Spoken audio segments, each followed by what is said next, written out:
You're listening to Back Pew Convos. I'm Sean. And I'm Sal. And this is the podcast God wants you to listen to. So if you want to remain in God's will, have a sit down. Grab a beverage of your choice. And have a listen.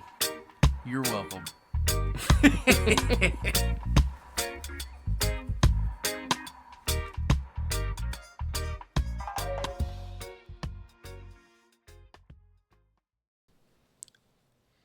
And action. So I gave you a clap and everything. It'll be a really easy edit. All right, that's about the 4-minute mark. Yeah. I just need to take a mental note. Yes. A mental note. Yeah, if you got any brains up there, I have brain. I have brain. You. So what's up with you? What's up with you? I don't know, man. What you been doing? I'm just silly goosing. Yeah. Silly goosing my way through life at the moment. That's sounds like the biggest portion of the last 39 years, really. Yeah. I don't know. Had my toenail removed. My big toe, left foot, not right, guy. It used to be the right. I'm convinced of it. Like something happened. Never been the right. The timelines have shifted. My consciousness shifted timelines because I'm positive it was always your right foot. It's never been the right. Something weird is happening, man. There's something happening here. Buffalo Springfield. What it is ain't exactly clear. That's true. But yeah, you know what? Good on you. I'm proud of you. Hey, I'm proud of you. I don't know if you should be proud of me. Because you're finally just admitting to yourself and to the world that time is nonsense. Time is weird. I don't know if I would say nonsense. Nonsense, poopy pants. I think, no, time is definitely weird. Yeah. There is a certain sense to it, or at least my conception of it, my understanding, is that, the arrow of time is a real thing. What does that mean? So, the arrow of time means it moves, quote unquote, in a direction. So, from our perspective. Yeah. So, if you were to, well, I think just in general, if I was to break an arm, then my arm is broken. You know what I mean? There's an arrow of time that says, it progresses forward like that. It doesn't even make sense if it goes the other way around. My arm unbroke itself or whatever. I don't know. You know what I mean? If I had to have been born before Finn, or else it's nonsense. Yes. Yes, from our perspective, that makes total sense. Yes, so there is an arrow of time. From our perspective. Yes. Yes. The question is that the ultimate truth, our perspective on it? It's certainly true to our perspective. That's actually something that I've been arguing with myself recently. Like a real sane person does. But I've been thinking about it from the perspective of all things being made right. You know what I mean? Right. Of as a sort of a theodicy idea, right, is that all things are going to be made right. Sure, suffering is real now, but eventually in the future, which implies a forward progression, things are going to be made right. And yeah, that may be true, but also our perspective is our perspective. It is real from my perspective. The pain that I experience in this life is real. Yeah. From my perspective. Right. You know what I mean? So I don't know if real isn't a good word to use either way. You know what I mean? Because I know the point that you're getting at, which is is that the supreme or the ultimate or whatever, you know what I mean? From God's perspective. But it is real to me. I live it. Every day that I live, that is a real experience. You know what I mean? Yeah. So, yeah. I guess that's the context of what I mean when I say I've been arguing through it with myself. Mm-hmm. Yeah. I mean, I don't know if we want to go there or not. There, we could spend just the entire podcast talking about that. A theodicy? I mean, you could fill up there. You could never, you could never dry that well. Yeah. Well, that, and not just that, but like the nature of time in relation to that. Well, I'm not qualified to talk about the nature of time. That's one thing I would say before, me and you had several conversations about it through, several episodes, and we were talking about it as friends talk about it, not as experts, but like, as far as like doing episodes of like, outside of just two friends reasoning with each other, I'm not qualified. Go listen to Sabine or somebody who knows more about, Yeah. Well, that's the thing. Like, I feel like whenever you listen to people that do study those things, the stuff that I'm saying from that theological perspective, that I'm just parroting what I've heard from other people way smarter than me, they don't, though, that perspective doesn't seem as wild when I listen to people that are experts. No, I mean, the biggest issue that we actually had, the biggest disagreement that we actually had on the time thing was just me not understanding what you were trying to say.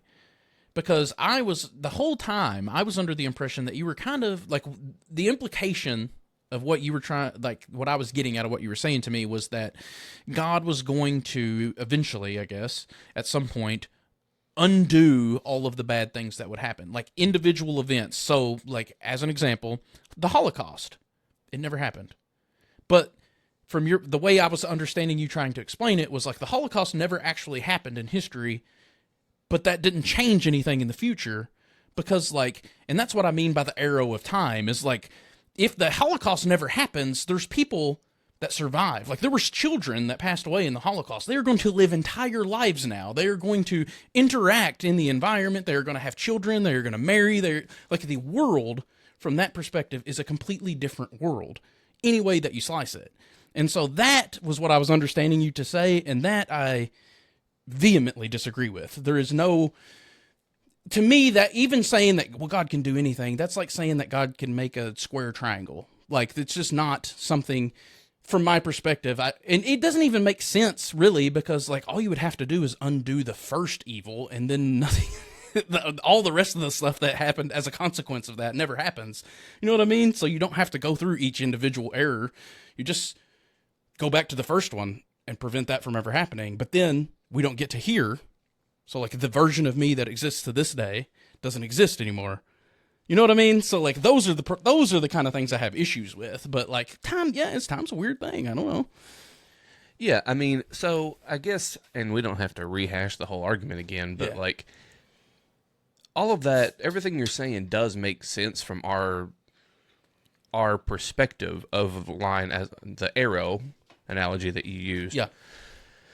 But I don't know that that's a trustworthy thing to assume. Maybe it is. Yeah. I mean, it is what it is from our perspective, but like, I guess that my ultimate thing that I would want to say about that, the logic of like it, all of that assumes that time, that the reality of time is linear in that sense, that if one thing happens here, it has to affect everything else. But I don't know that I'm convinced that that's true. And maybe it is. It definitely seems true from our perspective, but maybe it's not. I think, at least from where I'm standing today, that's a cross I'm willing to die on. Like, that's that's something that's just, like, if we're going to disregard that, then I don't think there's any point in talking about anything. That we literally can't talk about anything. There's nothing that makes any sense at all. Like, if I can't say, if this person didn't die when they were 3, and they lived an entire life and it had absolutely no effect on what happened after they died, well, then there's no point in talking about anything. Like, there's nothing that makes sense. You know what I mean? Like, yeah, I mean, I guess unless it's just that one person's perspective. Like, each person has an individual mind that has its own memories and all of that, you know what I mean? Not really. Oh, I mean, I guess I understand what you mean as far as, like, there is no reality except for our own Like we all just have our own individual realities, and nothing is. But then again, it just all of that always collapses back onto me to like, there's no point in any of this. Then it's all just BS. Like there's literally no point in any of it at that point. Like if I can't have some sort of concrete, like, well, then I really don't even understand what's the point in talking about it. We don't understand anything. Like if we're willing to just let all of that go, there's nothing. Like you can't say anything definitive, not one thing. Yeah. I mean, yeah, but like you already said, I'm not an expert, and I don't know enough about all this stuff to argue it. But I personally do leave the door open for that possibility that perhaps God is able to not just like make the things better, not just work within the circumstances to like bring us healing and peace with those evils, but like I personally want to leave open the possibility that God can actually change those things in some meaningful way. But I don't know that, like, I would be more confident saying that like the former, that, or the latter, that it seems more like something, at the very least, I would say, the evils that have happened in this life, good has to come out of them. There has to be some sort of seed of goodness that sprouts forth, that brings life, that brings healing, that brings sozo out of those situations, or for everyone, by the way. Or the problem of evil is just too much for me, and I don't know that I believe anything. So, yeah, I mean, that's... Yeah, I mean, really, ultimately, and that's the thing, is I don't really have a problem with any of that, to be honest with you. Yeah. Like, I only have a problem when it gets to be, like, because I would even say, if this version of God exists, that's outside of time, that's working to make things right or whatever, like, theoretically, sure. I think where I would draw the line is saying you can change an event in the past, which of course the past is our perspective, again, if this God is outside of time. If this God is outside of time but can insert themselves anywhere in the timeline, because there is a timeline from our perspective, so like I'm just thinking about it from God inserting themselves in. Well, that's not what I would say anyway, but...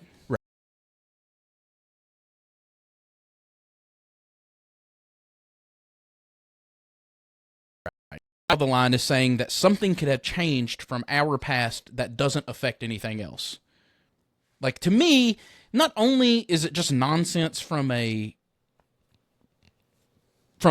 just rational perspective for me personally, but also I think it really causes a problem for me, because one of the really important things for me is the interconnectedness of everybody and our environment. Like, that's very important to me in my theology, and the way I understand things is that no one exists as an individual. No one exists in a silo, but we are all interconnected, interwoven together. Every single decision that you make affects somebody else. You know what I mean? And like, that's why I think I have such an issue with that idea, is that we can do something that it's not just a small shift even. We're not talking about like God changing someone's mind to have coffee or not have coffee. We're talking about like potentially undoing every bad thing that's ever happened. So like the Holocaust, 9/11, World War I, World War II, all these mass casualty events undone without it having any sort of, which if it doesn't have any sort of effect, I don't know what's the purpose in undoing it anyway. But regardless, if it doesn't have some sort of implications, it sort of severs for me those connections that we all have with each other. You know what I mean? Like, and that's that's really a non-negotiable for me. Like, because I think it does sort of reduce it down to like something can change, but it doesn't affect anything else. Well, then that kind of severs those ties that you have with your environment and everyone else connected to you. You know what I mean? Like, I don't know how you could change something. I mean, again, we could go through a million different examples. You don't even have to go high levels like the Holocaust or 9/11. Think about like someone who's lost a beloved spouse to cancer. or some sort of evil, murder, whatever. But then, they, over time, met someone else, got married, started another family, had kids, but then, in theory, this evil that occurred, this murder, this person dying of cancer, is reversed, and that never happens. How does that not affect? You see what I mean? Like, that's why I have a problem with that. Like, it's not the idea that God could fix something that happened in the past. I'm totally comfortable with that. But where I draw the line is the idea that it wouldn't fundamentally change every second that flows from that moment forward. Yeah, I mean, I hear you. Yeah. I know where you're coming from. To me, I'm not as bothered by that, I guess, because I just don't know that, like, I don't know that I buy that it is just a matter of fact that changing those things fundamentally changes everything else. I'm just not sold that is. It makes sense. I know what you're saying, and it makes sense, but I'm not sold that. I'm the fact that is just the truth. I'm so sold on that it actually blows my mind that you're not sold on it. Like, literally, as you're saying it, I'm sitting here like, how in the hell are you not sold on that? If you're sold on anything, how are you not sold on that? That's like, I mean, I would put that right up there in top 5 things I would say with confidence. And I don't say a lot of things like that's, I don't know, man.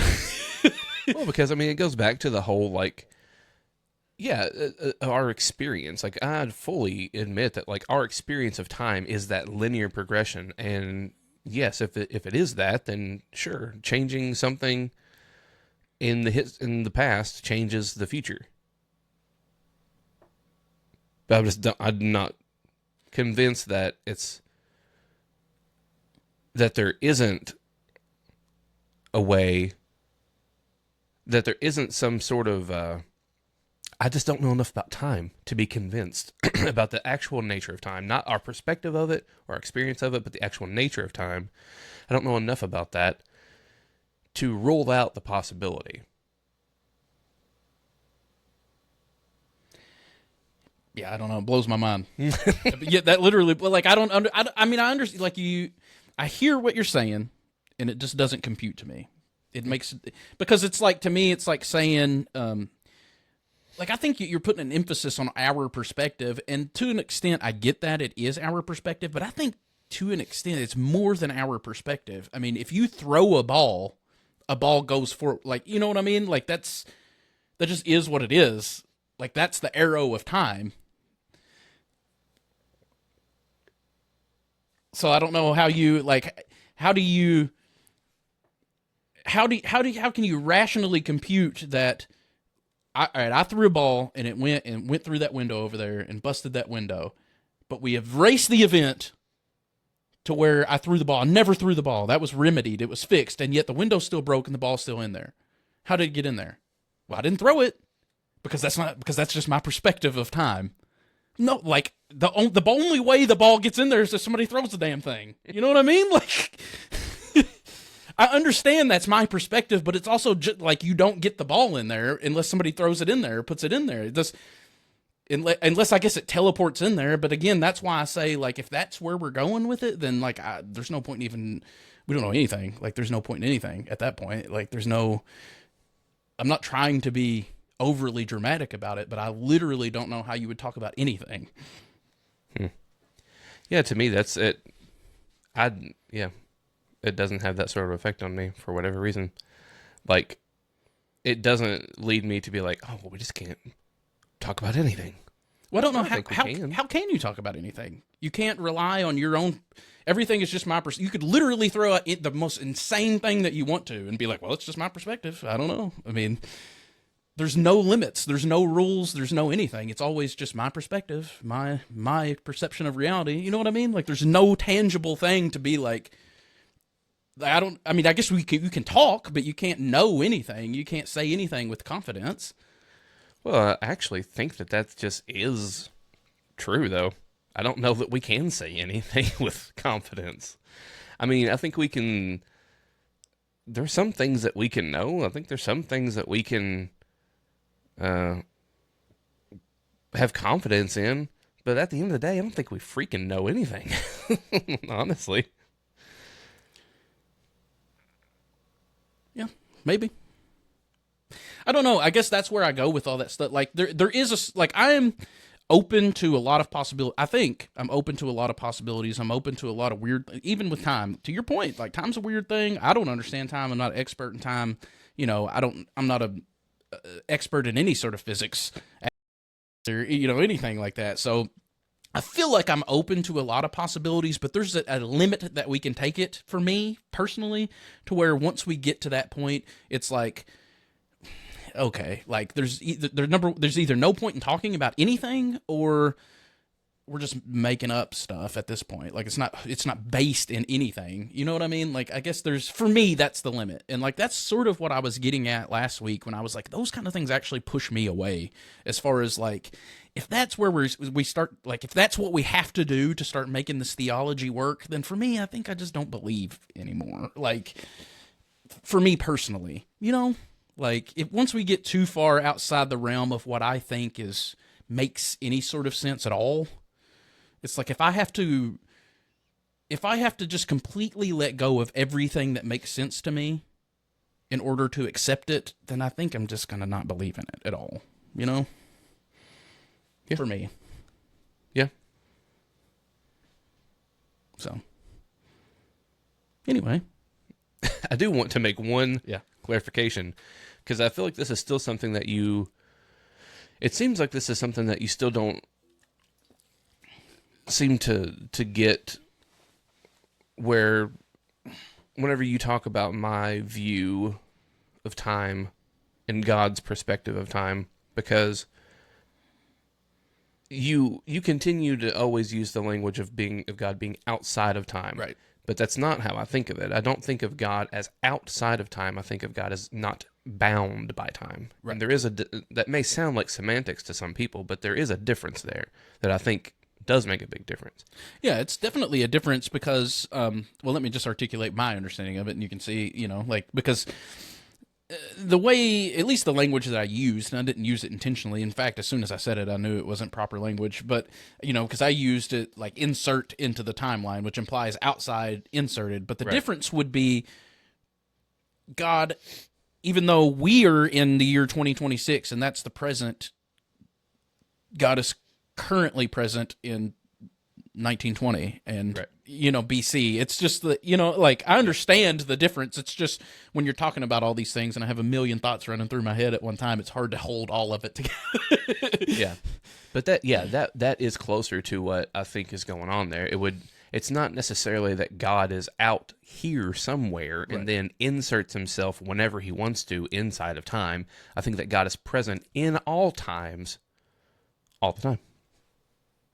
Right. Always present in all time. And that's just the thing about theology. And once you start talking about God, like, yeah, maybe. I don't know. I mean, it doesn't make sense. It makes sense to me. It doesn't make sense for me from like as far as like trying to wrap your head around it. It doesn't make sense to me in the same way that the size of the universe doesn't make sense. You know what I mean? Like, but I understand. Theoretically, I understand. It's just it's one of those things that's hard because our perspective is so limited to our perspective. It's hard to envision, like whenever you drive for a week to get to the other side of the USA, it's hard to envision how far away we are from the next galaxy over. You know what I mean? Like that size you can't comprehend. And so from the same perspective, like the time thing, I don't know how that would work practically, but in theory, I understand it. Yeah. Well, and it may be that I am just not understanding the folks that I've heard talk about it before. I'll tell you the thing that really appeals to me about it, though, why I hold to it, is because exactly what I laid out earlier. I think it gives you something to say about the problem of evil. Yeah. That I think is better than just... I think it's a heck of a lot better than some other theodicies that are out there. Yeah, for sure. I mean, it makes sense. Absolutely. Like the motivation behind what I'm hearing from you makes sense to me. I get that. But for me personally, I have that tension between what sounds nice and for whatever reason, like what I'm able to believe. I don't know. I don't know what that block is or I don't know why I believe the way I do or think the way I do. You know what I mean? Like, you know, I mean, it's the same way. We all have things that sound nice, but we just don't believe it to be true. It'd be nice if I didn't have to buy my son Christmas presents every year, but Santa Claus came by and delivered them for me. You know what I mean? But it just isn't the way it works. Like, I don't know. Right. And I don't mean, like, I'm not making, that was just the first example that came up. I'm not trying to make light of it, you know, because it may very well be. I don't know. I just, for whatever reason, those are, I guess we're all like that, just one way or another, different things. We have things that we believe in and don't, for whatever reason. I don't know. Yeah, I mean, we all have non-negotiables. We all have hills to die on. Well, even the funny thing about that is it's not even like a non-negotiable wise. It's not like I don't like the vision. It's not like the vision isn't a nice vision or the idea isn't like I understand the motivation behind it and why one would hold to it or hope for it at the very least. You know what I mean? But yeah, I don't know. For whatever reason, I'm not able to buy it. Yeah. I mean, yeah, it's to me, it makes as much sense as literally anything else, though. I mean, in a certain way, yeah. I mean, yeah. I mean, like even just the existence of God or my own existence, the fact that we exist at all is a mystery, I think, personally, that, like, I don't know. The fact that God can somehow change time makes just as much sense to me as my own existence. I agree. Like I said, I don't have a problem with God changing time. That's not the problem. Yeah. But anywho, that was not at all our topic, and it's not something I've actually spent that much time thinking about lately. So I don't know why that came up all of a sudden. I did think about it a little bit today, but I thought about it this morning when I was running. And I don't remember why. You're probably just trying to think of things you don't like about me. No, I mean those come by pretty easy, actually. Freaking Sean, guys. There's just something about your face. Is there anything I can do about that? No, it's just your face. No, I you know the reason probably why is because one of the topics that I suggested for us for this week, and it was something that was kind of on my mind because of a recent experience I had, was mystical experiences. I use the term mystical just because I don't know a better word to use it, but right. I'm talking about, experience. And so I was trying my best as a rational thinking skeptic to step outside of myself a little bit and wrap my mind around some more abstract thinking, I guess I would call it, and so maybe that's why I was thinking about it. I don't know. But yeah, because that's pretty abstract for me. Right. Yeah. Well, so what do we want to talk about?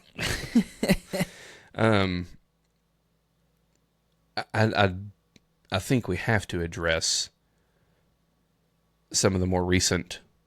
You know what? There's just always so many things happening in the world that we could be talking about that I don't even know what to say. A lot of the times I will forget something that happened until you bring it back up again, and I'm like, dang, so many things have happened just in the last week that I'm already forgetting things that happened. Yeah. Yeah, it's crazy. It is crazy. But the one thing that I feel like I definitely want to talk about is the golden statue. The golden calf? Oh, I mean the golden trump. Yes. Yeah, for sure. The golden trump calf. Yeah, I think that's worth mentioning for sure. Because, it's just, I mean, my initial reaction when I saw it was, well, I sent it to you, word for word, actually. It was, they're not even trying to hide it anymore. Like, I don't know. Yeah. That's just blatant. And, after I sent that to you, I had a thought, and I want to go down this rabbit hole first Okay. before I really dive into the golden calf. I mean, golden Trump. Right. But I do want to say, because it's easy for me to look at stuff like that and cast judgment. And so I want to start out by saying what we're trying to do here is just point out what should be obvious. Mm-hmm. But what we're not doing is making the leap to say, therefore we are better than. Yeah. Or we don't have golden calves in our own lives. Because I do, and I know that. I am not a good person. I'm not a bad person. Like, I'm not an evil person.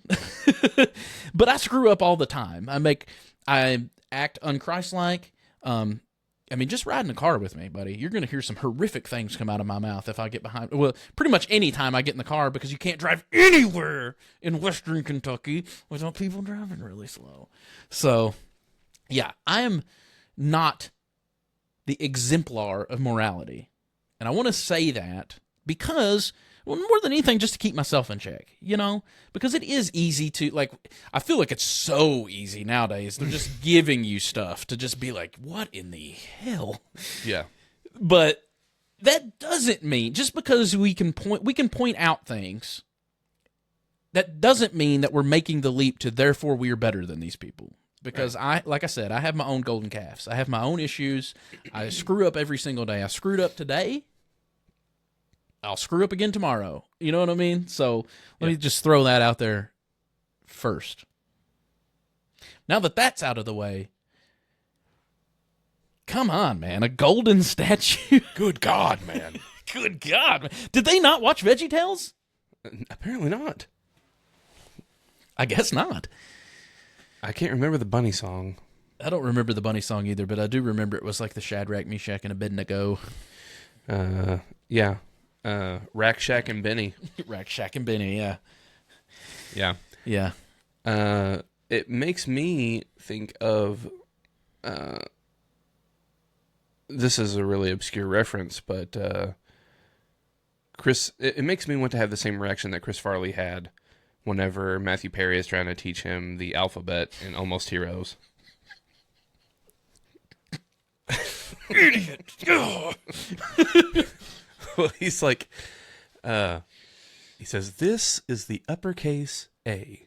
And then Chris Farley takes it, he looks at it, and he's like, the uppercase A. And then he says, and this is the lowercase a. And then he takes it and he's like, the lowercase a. All right.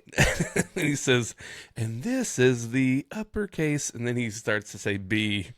And good God, man. Yeah. He goes, good God, man. Do you want my head to explode? Yeah. For the love of God, no more for today. That's the reaction that I have. Yeah. Whenever I saw the golden statue, it's just like, good God, man. You know, what is interesting to me is when I first saw it, I didn't have any context behind it. I didn't know what was going on because I try my best to stay out of the loop as much as I can. Yeah. And I didn't really have any background for it. I just saw it and was like, oh, yeah, that's Trump for you. Makes sense. Yeah, it makes total sense. It didn't really resonate with me of like WTF until today when I saw that it wasn't just Trump building his own statue, but there was like a bunch of pastors there apparently to like inaugurate the thing or like to celebrate the completion of this golden statue of Donald Trump. And that was where I was like, they're not even trying to hide anymore. Like that is literally the golden calf that they're bowing down to worship. Like, I don't know. If it's just a egomaniac building himself a golden statue of himself at his own private property and his friends and family are there to celebrate him, so be it. Like, that's Trump. This doesn't surprise me at all.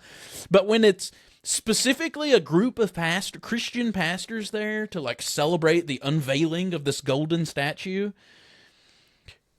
what? Yeah, there were Christian pastors. There's one in particular that led the whole thing.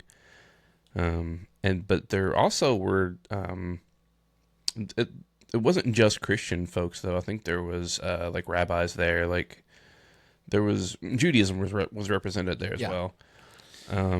But yeah, I do think that based on what I heard, I don't think Trump actually paid to have it made. I think there was like people, the pastor called them patriots. That Sorry, we didn't have time to bleep that one. I couldn't even help myself. But it was not Trump. It was a bunch of people chipped in and paid to have it made. Yeah. I don't know anything about the background of it. Honestly, I don't care. Yeah. I really don't. I mean, I just find it exists. I cannot help but find it so ironic that the people who are constantly wanting to point to the Bible and be like, well, you're not reading the Bible. If you just read the Bible, the Bible clearly says, well, I don't know. I mean, if you ever read the story about the golden calf, I'm pretty sure Finn knows that story and he's 5. Yeah. Yeah. Like, yeah, well, so like the pastor even made a point to say this is not the same as a golden calf. Okay? If you have to say that, then it is the same. It's the same, yeah. It's the same. If you have to say it, that it is. Yeah. Especially if it's unprompted. You're just like, you're jumping out ahead of it. Like, I already know people are going to think this is a golden calf thing, and it's definitely not. It's, first of all, it's not a calf. It's a guy. Okay? Right. Well, the funny thing about that, too, let me go down that rabbit hole for a minute, because those same people who are like, well, it's not a calf, it's just a guy, so it's not the same, are going to also probably give you a sermon about how money can be your idol, or vanity can be your idol, or your job can be your idol. Anything that you place above God can be your idol. But this is not an idol because it's not shaped in a calf. It's shaped in the shape of a man that we worship. But that's not an idol. Right. Yeah, that they haven't released the full episode yet, but I saw clips of the Holy Post episode. Yeah. And they were talking about, and Sky made a good point that I think he said he heard from Carmen Imes maybe or someone else, that like, you know, the folks that made the golden calf, like Aaron tells them, this is your God who delivered you from Egypt. Like they weren't, so like to them, they weren't, like if you had asked them, are they worshiping a different God, they would be like, no, we're worshiping the God of... Yeah, Yahweh. Yeah, we're worshiping the God who delivered us from Egypt. But either way, God wasn't pleased with it. Yeah. Either way, like, they were worshiping a false image of God, even if they weren't calling it that. Right. And I think the same is applicable here. Like, you can say you're not worshiping Trump all you want, and you can say the name, you can say Yahweh, you can say we worship Jesus Christ, the one who delivered us from our sin and from Satan and death, and you can say that, and it's the same thing as saying, here is your God that delivered you from Egypt. It's the same thing, but you can still be worshiping an idol, a false image. Yeah. It brings up actually a pretty interesting thought for me, which is, what does it mean to worship something or someone? Yeah. Right? Because I think that would be the big thing that they would push back against, they being the people that were there support this, they would push back against us, but like, we're not worshiping him. Why do you keep saying that? And from our perspective, or from my perspective, I don't want to speak for you, but I think you would agree with me. From my perspective, this is clearly worship. I don't know what else you would call this. So I think like it really is the conversation to have, if we wanted to have a conversation with those people, is like, well, then what is worship? Like, what do you consider to be worship? Right? Like, no, you're not having, well, I was going to say, no, you're not having worship service, like song services like you have in church to Trump, but actually that's not true either, because I've seen those too. But yeah. Yeah, I've seen those. You know, yeah, it is because, you know, certain things are synonymous with worship, like praise or adoration giving thanks and praise and adoration to this, and that's part of worship. Giving your allegiance to, that's a part of worship. Yeah. Like, and all those things can be said of those that are eyeball deep in the MAGA cult. Yeah. That's why I said, like, I don't know what else you would call that. To me, it's clearly worship. Yeah. You know? I mean, when you're to the level of raising money and building a golden statue to the guy, like, I don't what else you call that? That seems like adoration. That Pretty seems like praise. Yeah, I've been alive for almost 40 years, and I have never in my life built a statue to any human being. Yeah. Well, the constant language of, like, messianic language and anointed language, like, he is anointed, and, like, he, God has, in his mercy, has rescued him from these assassination attempts because he is God's chosen, God's anointed. Like, all of that stuff is putting him in a, you are giving him a certain amount of praise. Yeah. I mean, adoration. It's just it's definitely an interesting idea, right? Because, like, at the same time, hearing everything that me and you were both saying, I don't think it's wrong to be, like, prefer one politician over another politician. Like, I do it. I prefer some over others. Pretty much anybody over Trump, actually. But I think that there is a line, and I don't know where that line is, but I think there is a line where you cross the line between just like, yeah, I would prefer this person over this person. I think this person is better suited for this position. I think this person is doing a fine job as the leader of the country, to, like, building golden statues and talking about them as God's anointed. And you know what I mean? Like, I think there's somewhere in there, and I don't know exactly where it's at, but there is a line in there somewhere that those are not the same thing. Because I think it could be easy to hear what we're saying and be like, well, I just like the guy more. Yeah, I think he's doing a great job, and I think he's better than, the competition, and I think he's the best person for the job, blah, blah. And if that's literally all it is, then okay. But that's not what I'm seeing out of people when they're building golden statues to the man. Yeah.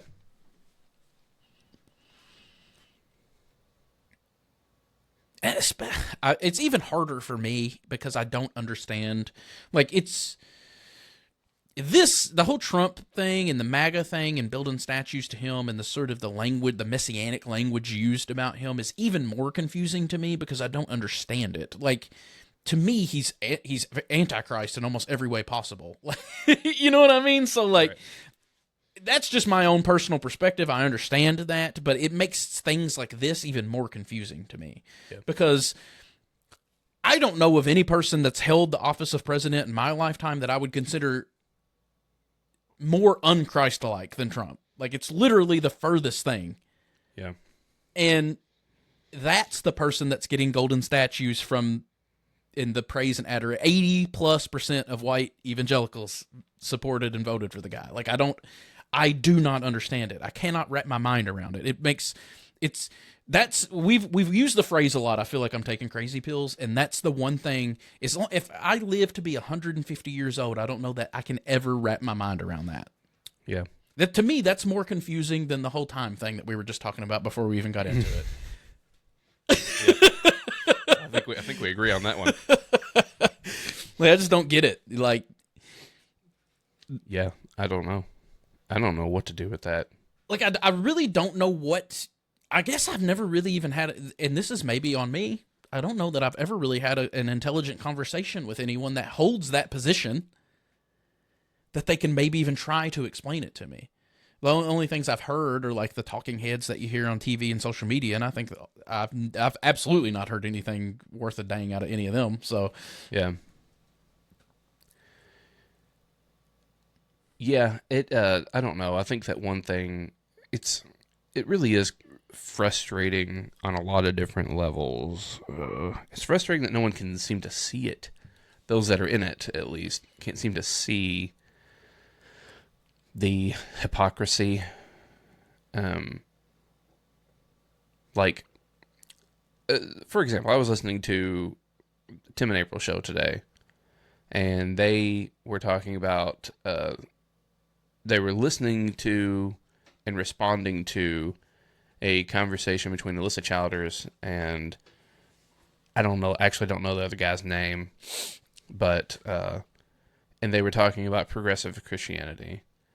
And like I don't consider myself a progressive Christian necessarily. I think I actually hold to pretty, at least theologically, pretty conservative views theologically. I think so. But compared to me, for sure. Yeah.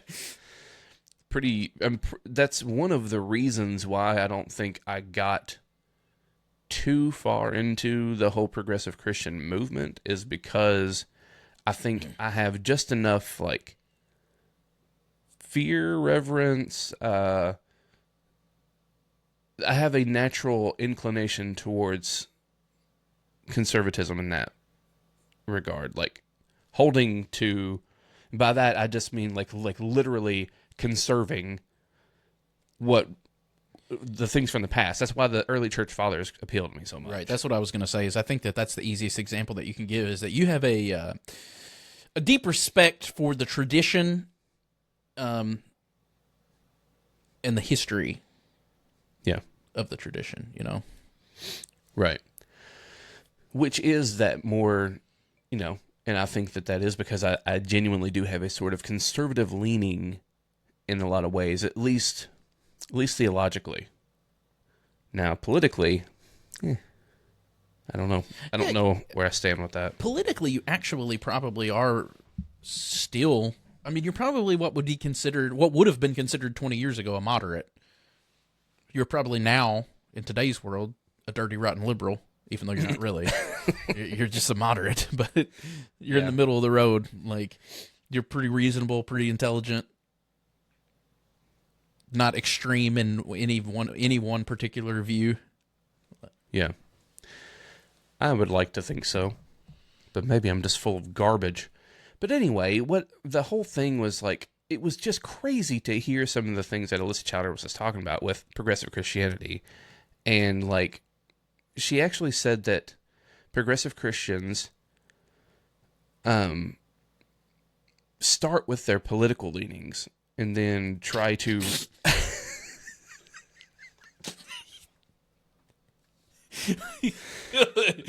I wonder if she's ever heard of this one little phrase called the pot calling the kettle black. I mean, dang. Exactly. But that's the level of that we're talking about. Like whenever you're talking about, I feel like I'm taking crazy pills. Like that's the kind of stuff that we're up against. That's the kind of thing that we're seeing is like that level of like hypocrisy and just that level of like a true blindness to your own blackness of the pot. You know? Yeah. Like it really is that crazy. But yeah, that's what she said, though. She said that, like, you know, progressive Christians, they start with their political beliefs, and then they try to make their theological and their biblical, you know, interpretation or their theology fit within their political framework.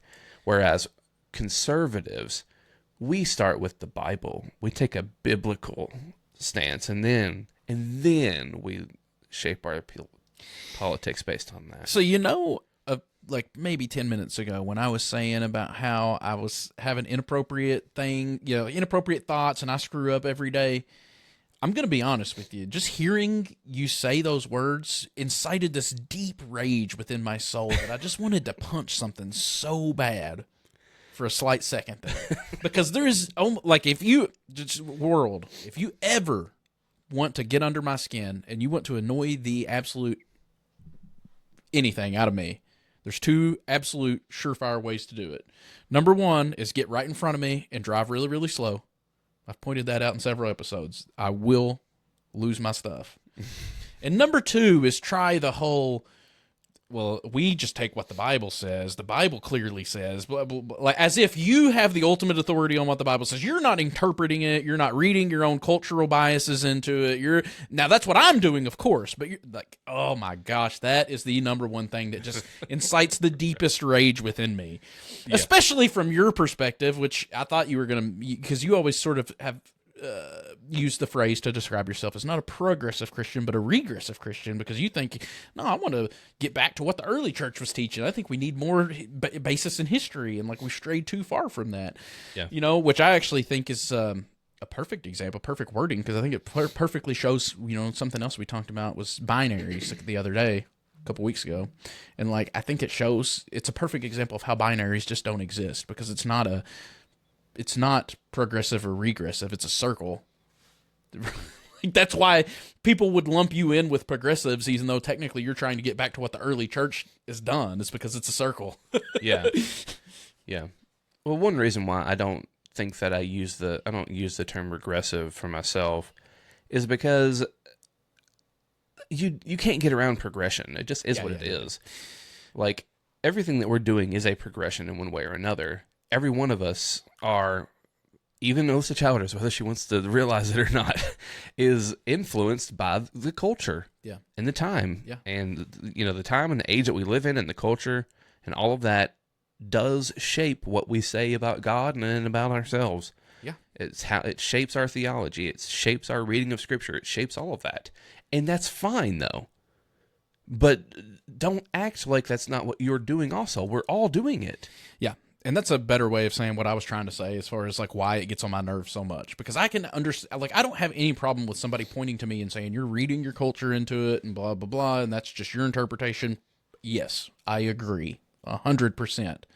But don't try to tell me you're not also doing that. Like, as if you have the ultimate authority, and this is what the Bible clearly says. Like, you don't know. That's what you think it says. That's your interpretation. Yeah.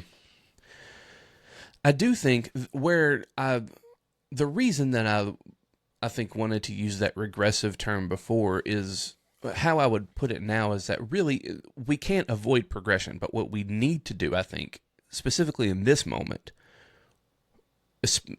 in particular, and I mean, and every time I listen to Alyssa Childers, I think this something about her. Like, every time I listen to her, I'm more and more convinced that what the church needs to progress now is we have to move forward, because we just can't not move forward. But what we need to do is to move forward in conversation with the tradition, in conversation with the earliest. Right. And I'm talking like pre-Constantine, preferably. Let's start there, you know. And we need to be in conversation with those voices from the early church. And not that we just take everything they say as gospel, but we take it and we move forward in conversation with those voices. That's what we need right now. That's what the church needs right now, I think. Yeah, I mean, to understand where we're at presently, you really need to have some sort of comprehension of how we got there, right? Yeah. Like, and the only way to do that is to sort of trace it through the historical context and the teachings of the early church fathers, you know, and the traditions that were passed down through the different streams and different schools of thought of Christianity. I mean, that to me, even just saying that's another complex thing that I feel like gets missed with the whole Alyssa Childers crowd is that they use the term historic Christianity as if there was a Christianity that has been just unbroken line of teaching that has flown from Jesus Christ all the way to now. Yeah. Like, anybody who spent I am absolutely no expert on patristics. I have a little bit of formal education, but not a lot, not enough to know anything.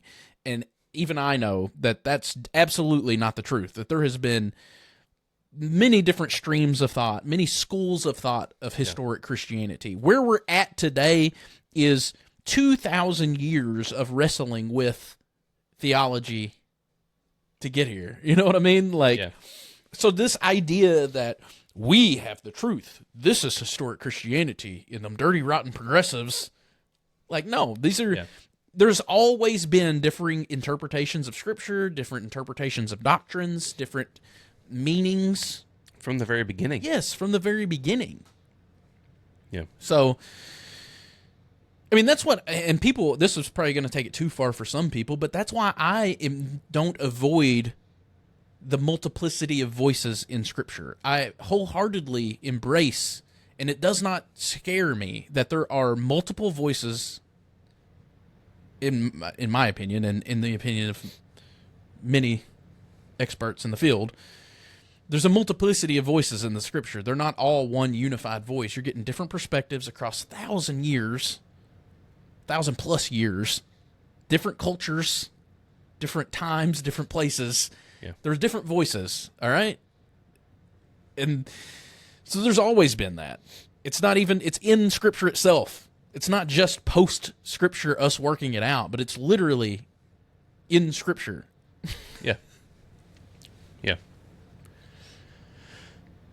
And what you do with it from there, I guess that's up to the individual. But I think you have to, but most of us don't even get to the point of acknowledging that for there to be a what now. Yeah, I mean, ultimately, I never envisioned us getting to this point, but in this conversation, but ultimately that very thing is what led to my deconstruction.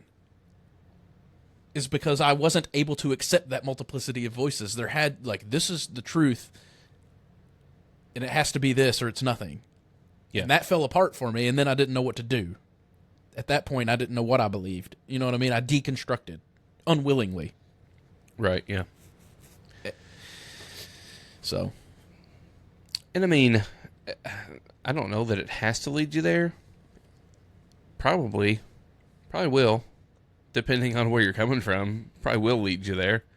I don't think it has to, though. And it doesn't mean that you have to give up any conception of the inspiration of Scripture or authority. It doesn't mean you have to give any of that up. No. To acknowledge that. I actually think it deepens it. Yeah. Really, but, Yeah, I really, really, really loved the way that Pete Enns writes about it in... And I mess up the title of it every time. Inspiration and Incarnation? Or Incarnation and Inspiration? I think it's Inspiration and Incarnation. Yeah, I get them mixed up every time. But in his book, he really embraces that. Like, that's why he uses the word incarnation in the titles, because it's human and divine. Yeah. You know what I mean? Like, and he really leans into that and doesn't avoid the humanness of the scriptures. Mm-hmm. And I think it was a really helpful way of understanding it. I mean, to your point about not knowing if it has to lead to deconstruction, I'm hoping that there's definitely more voices out there now than there was when it happened to me, and hopefully we're contributing, to that to show that it doesn't have to lead to a collapse in faith. Right. We wrestled with that. And countless other people who are putting out better content than we are have wrestled with it so that other people don't necessarily have to, Yeah, or if they do, they can at least have someone to listen to in the meantime. Right. To maybe help in the process. Yeah, I heard someone say one time, it was a sort of... they were kind of pointing out a problem that they had with Pete Enns' use of the incarnation there. And the sort of gripe was that, yeah, but Christ was sinless and perfect. Well, here's the thing. I don't think you even have to say that the scriptures aren't perfect. It just means perfect in what sense, Like, right. I think that they would say the same thing about the incarnation of Jesus, right? They said the Son of Man came eating and drinking, and they called him a glutton. Yeah. I mean, to your point of perception is what that is, the perception of perfection. I think in some regards, if that's your standard of perfection for the scriptures, you wouldn't have thought Jesus was perfect either. Yeah. You would have looked down on him and judged him. Yeah, perhaps. Yeah. Yeah, I mean, I think that, like, if by perfection you think that means that, like, every single word of the Protestant, specifically, right, canon, KJV only, is meant to be taken literally as only the words of God, directly the words of God, and there's no humanness in it at all, well, then, then the incarnation thing falls apart anyway, because you're going fully divine and no human. But if we're going to use that incarnation way, and yeah, I believe that Christ was perfect and sinless also. But the thing that we see in the scriptures is that perfection doesn't mean that there isn't different voices giving you truth in a different way. Yeah. Yeah, I mean, honestly, for me personally, I avoid the language of perfect or inerrant or infallible. When I purposely avoid using those words either positively or negatively nowadays. I try to, just because I think it's a silly argument. Even if the scriptures were perfect, infallible, and inerrant, our interpretations are not. So it does not matter. It doesn't make any difference. Right. you Yeah. know, but I mean, to your point about the Son of Man comes eating and drinking, and you call him a wine bibber and a glutton, Yeah. he eats with tax collectors. Yeah. Well, your disciples don't wash their hands when they're eat. Well, you're allowing your disciples to pick corn on the Sabbath. You healed a man on the Sabbath. Like, it was just one example after another of how he didn't live up to their standard of perfection. Yeah, yeah. So even if you wanted to say that, I mean, if you believe that Christ was perfect, then you can also see from the scriptures that you're not going to interpret that perfection rightly all the time. Right. And so the same can be said of the scriptures if you take that incarnation analogy. Which, I mean, maybe I would definitely rather have Pete answer this for himself. He's a heck of a lot more intelligent or maybe learned than am I.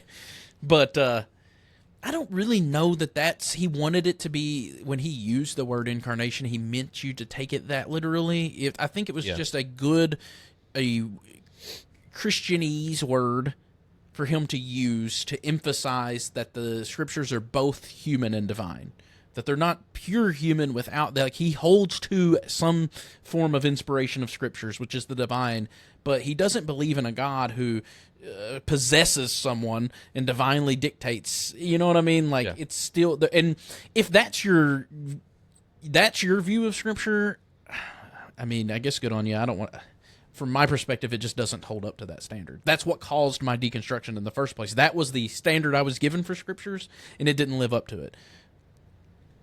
It fell apart for me.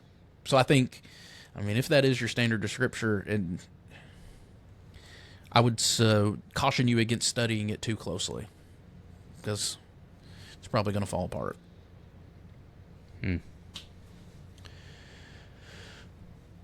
Which is interesting.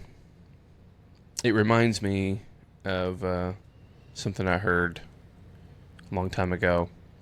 It said I think it was Chris Green that said it, and I don't know that I'm saying it exactly right, but if I remember right, I think he was quoting someone else that basically said that the more you hear people talk about how high their view of Scripture is, the less you pretty well guarantee they don't read it a whole lot. Right. Like, it's only, and not that you shouldn't have a high view of Scripture. That's not his point. Yeah. His point is that the more you talk about how much you care about how keeping the Scriptures in such a high regard, and like, oh, I cannot believe, like that sort of, the more you talk about it in that way, the more you talk about the inerrancy and the infallibility, and like talk about holding the Scriptures up to such a high level, the more you talk about that, the less you probably actually read it. Right. I couldn't help but think about, and I don't know anyone that goes, I'm not making this judgment, but I am going to say what came to my mind when you were saying that. Like, I know several churches that are literally called Bible Church, like so-and-so Bible Church. Yeah. But anyway, I agree. I actually agree with that statement very wholeheartedly. Yeah.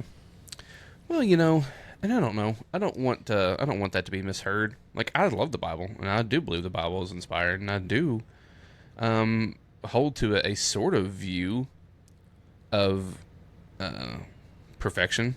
I would define it quite differently than, like, the KJV Protestant English translation of the Bible just kind of fell out of heaven one day. I would define it quite differently than that. Don't you know the KJV was like the golden plates that Moroni showed Joseph Smith?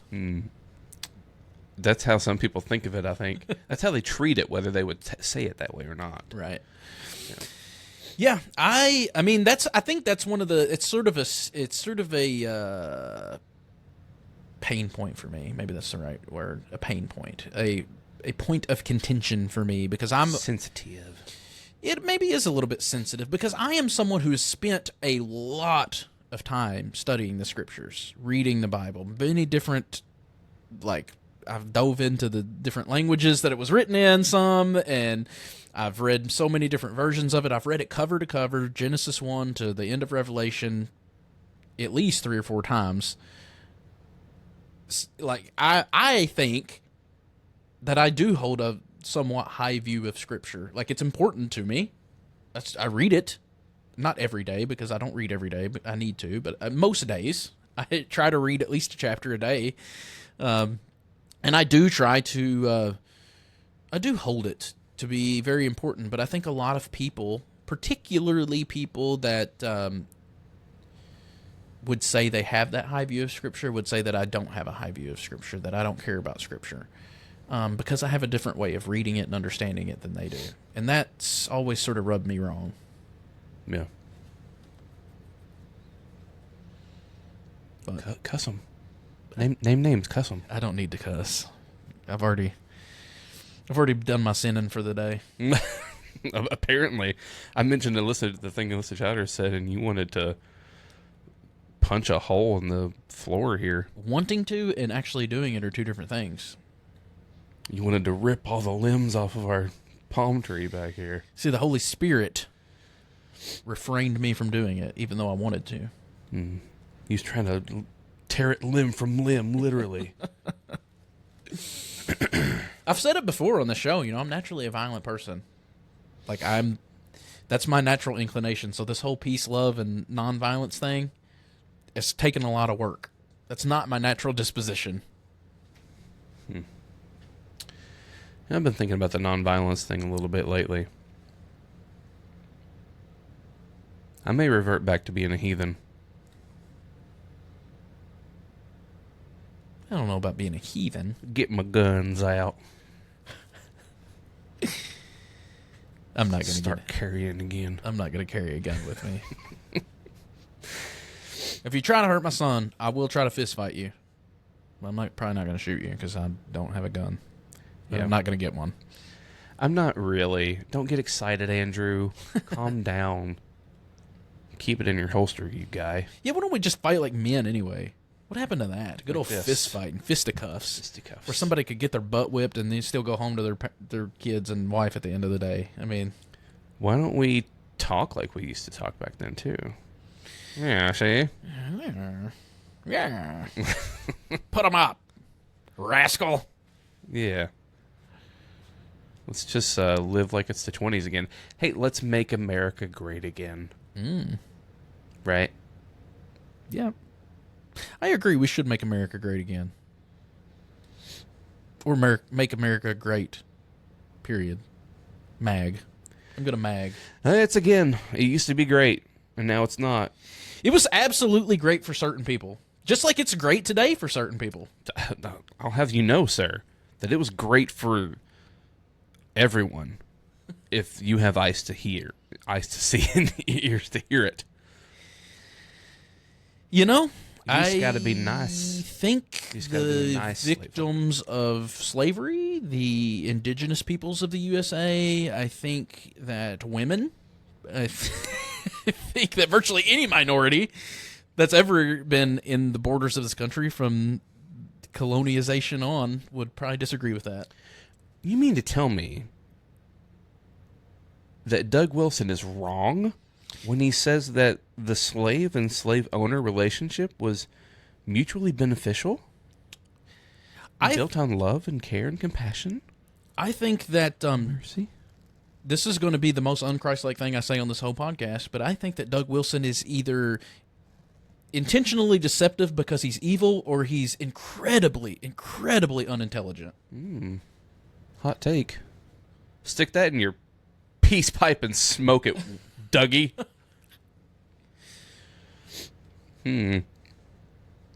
Well. But yeah, I mean, again, but there's been certain people within the entire history of this country that it has been great for.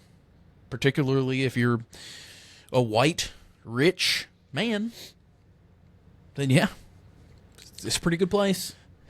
If you're a billionaire, it's a pretty good place. I think what it really means is let's keep things where everything's in our favor. Yeah.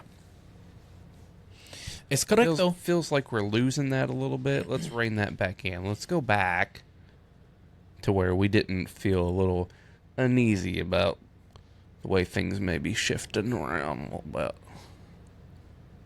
Yeah. Which should tell you a lot, actually, about if you're afraid that you're slowly becoming a minority and you're scared to death of that, what does that tell you about the way that the way that minorities are treated in this country. you've been treating minorities? Exactly. Yeah. Probably says a lot more than you'd be willing to admit to yourself. Yeah. Than I would be willing to admit to myself.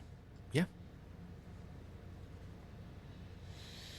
I mean, that's really that's a good point to say, that I'm included in it, you're included in it. I mean, really, I've noticed it a lot lately for me that there's things that I know that I have, not intentionally, obviously, but like have had to repair, like ideas and thoughts that I've had to, like I've said stupid things when I was younger and hadn't lived and didn't know what I was talking about. Like, not that I still know what I'm talking about, but I'm 39 now, not 18. You know what I mean? When I was 18 years old, I said some stupid things. I did some stupid things. Yeah. I mean, I'm still doing stupid things and saying stupid things, but just different ones. Point being, yeah, I mean, specifically though about like race and gender and sexuality, like there's a lot of things that I have said that I said when I was a teenager that I still think about to this day that haunt me. Yeah. That I said and embodied because I've grown, Yeah. I just had a thought that came to mind. I'm not going to say it on air. I'll tell you afterwards. All right. Remind me. It's such a little thing, but it came to mind whenever you were saying that. Is it going to be a fat joke because I said I grew? No. Actually, no. I am lighter now than I was in high school, so... No, it has to do with, like, whenever you're a kid and you say stupid things, and then it's kind of a story about that. Oh, yeah. No, I mean, I know. I mean, I'm not afraid to say, and this is going to make me look terrible, but I'm not afraid to put it out on the internet. But I can remember a specific moment. When I was in high school, I was a senior in high school, I was in Mr. Reed's class. See, I still remember the class I was in. It was AP U.S. History. I still remember it. And I got accepted into Campbellsville University. And I was going to play football. Got a football scholarship. And it was that process where you're like filling out your application for like housing and stuff, dormitory. And I remember having a conversation with someone on how uncomfortable I was with possibly being roomed up with someone that wasn't a white person. Yeah. Simply because I had never been around anyone but white people. From the time I was a little kid all the way up through that time in my life, 18 years old, we never, at any time do I remember in the history of school, kindergarten through senior year of high school, had any more than one person of color in our school. Yeah. Or grade, at least. In most years, there was none. It was 100% Caucasian. And so, like, I didn't mean it. I didn't say that meaning it in a racist way, even though it is racist. Like, and I recognize that now. And I have repented of that and grown from that. But I didn't mean it in a negative connotation so much as like I didn't know what to expect. I had never been around people of other races. At the time, I didn't like rap music very much. I was really and I associated that, with black people. And so yeah, I mean, I still think about that to this day. I was 18 years old at the time. I am now 39 years old, and I still think about that because I'm embarrassed that I ever had that conversation. But it's a part of my history. you know?